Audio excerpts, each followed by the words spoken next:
Well, take a classic story, a popular actor, and add in a world-class university. The result? The brand new faith-based film called In-Lawfully Yours. Take a look. I'm Naomi's daughter-in-law. I divorced her son. But it's not bad, it's good, because he was the worst. Jess. Ma'am. Today's sermon is on the... Oh, how do you know if this is the one true religion? Oh, good. An easy one. The church could use some help. Would you be my boss? Yes. Can I date my boss? You still angry? Yeah. The acoustics in here are great for shouting. What have you got against me? I'm sorry that I pushed you. I needed you to push me. I needed you. The producer and director of In-Lawfully Yours is Corbin Bernsen, and he's here with us now. Welcome back to the 700 Club. Thank you. I must make a correction. I did not direct this one. You didn't. I produced, You produced it and acted in it. Well, how did you get involved in it? Well, I was here on the 700 Club, where all things start. The beginning of everything is right here. Kind of you.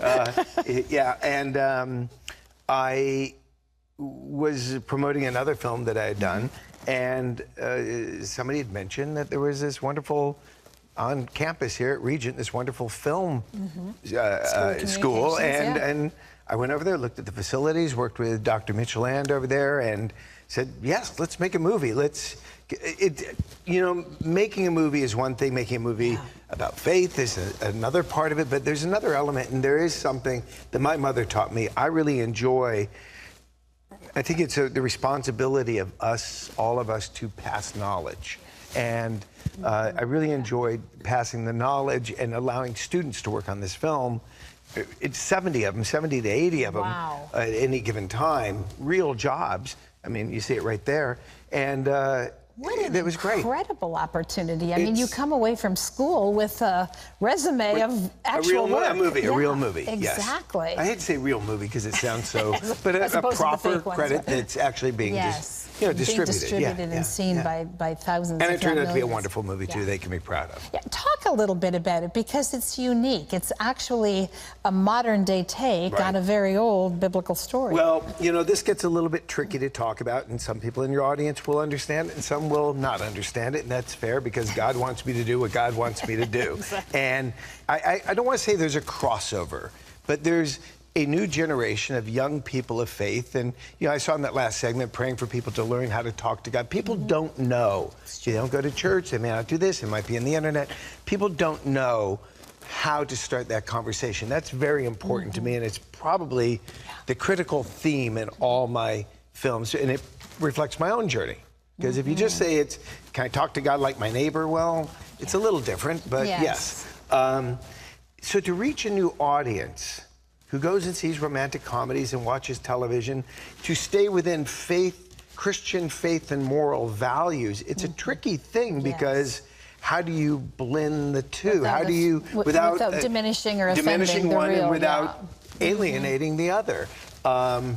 You know, and in this movie, it came from a fellow, Sean Gaffney, who is a teacher here at the university, so it had a moral base to it. We really, I think we really hit that. I really don't like the word crossover because it's, oh, you're that and I'm this, we're all one. But it can appeal to both. It's like you had a nugget of concept, and then you brought it into modern day, and it's a very entertaining show, which you know is for everybody. Then. Well, you know, God has instructed me this. There's one word that God keeps giving me. It's truth. Yeah. You know, if you can be true and you can stick to the moral values, and you know, I dare say, I don't know, and again, I don't want to say I'm pushing boundaries, but it's a very real world out there with terrible things in the news, language all around us, drug use and all that stuff. Can you not have a moral Christian character wandering through that, hearing those words in a entertainment piece, and not alienate the Christian audience who says, I don't want to hear that word in anything I watch on DVD? It's sort of a challenge, and I really feel like God has said, Corbin, just keep going, and I keep running up against walls because I don't want that on my DVD. I don't want that language. I don't want that. I don't want to see them doing that. But that's the real world. Can we create characters that live in a real world that we can by the way, getting back to reach new audiences and go, God's cool. Yes. You know, yes. you don't have to think of God as not cool and approachable and yes. right there. And, you know, I think that's what stops kids is it's like, well, God is this old-fashioned thing my grandparents talked about. Yeah. And it stops my own 4 sons. By the way, half of what I do here, admit it straight out there to all of you watching, is I do this for my 4 sons because they're struggling as much as anybody. Sure.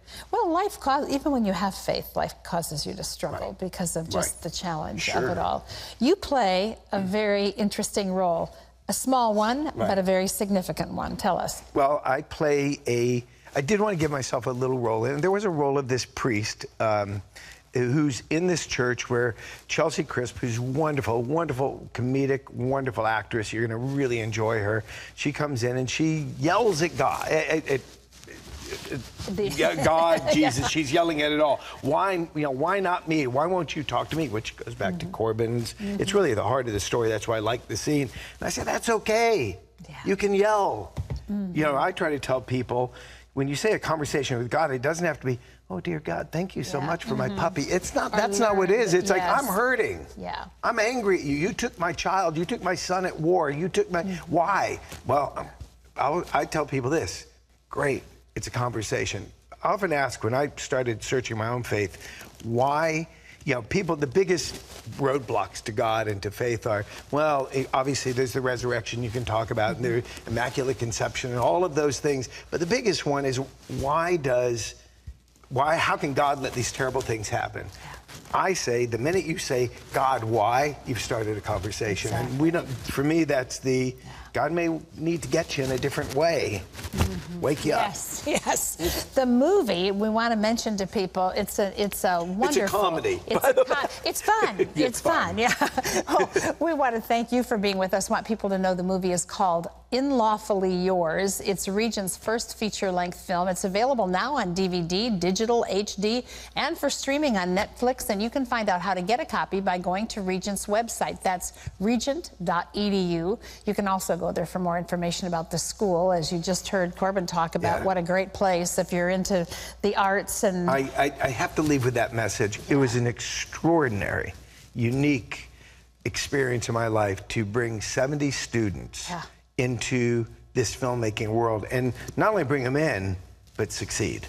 And we have, the next thing planned. I have a TV series planned to do right here. Wow, what an exciting thing. We want you to know we're still enrolling students for a mid-September start. Go to regent.edu, or you can call their number. It's 1-800-210-0060. Corbin Bernsen, thank you so much. It's always great to have you here. Thank you.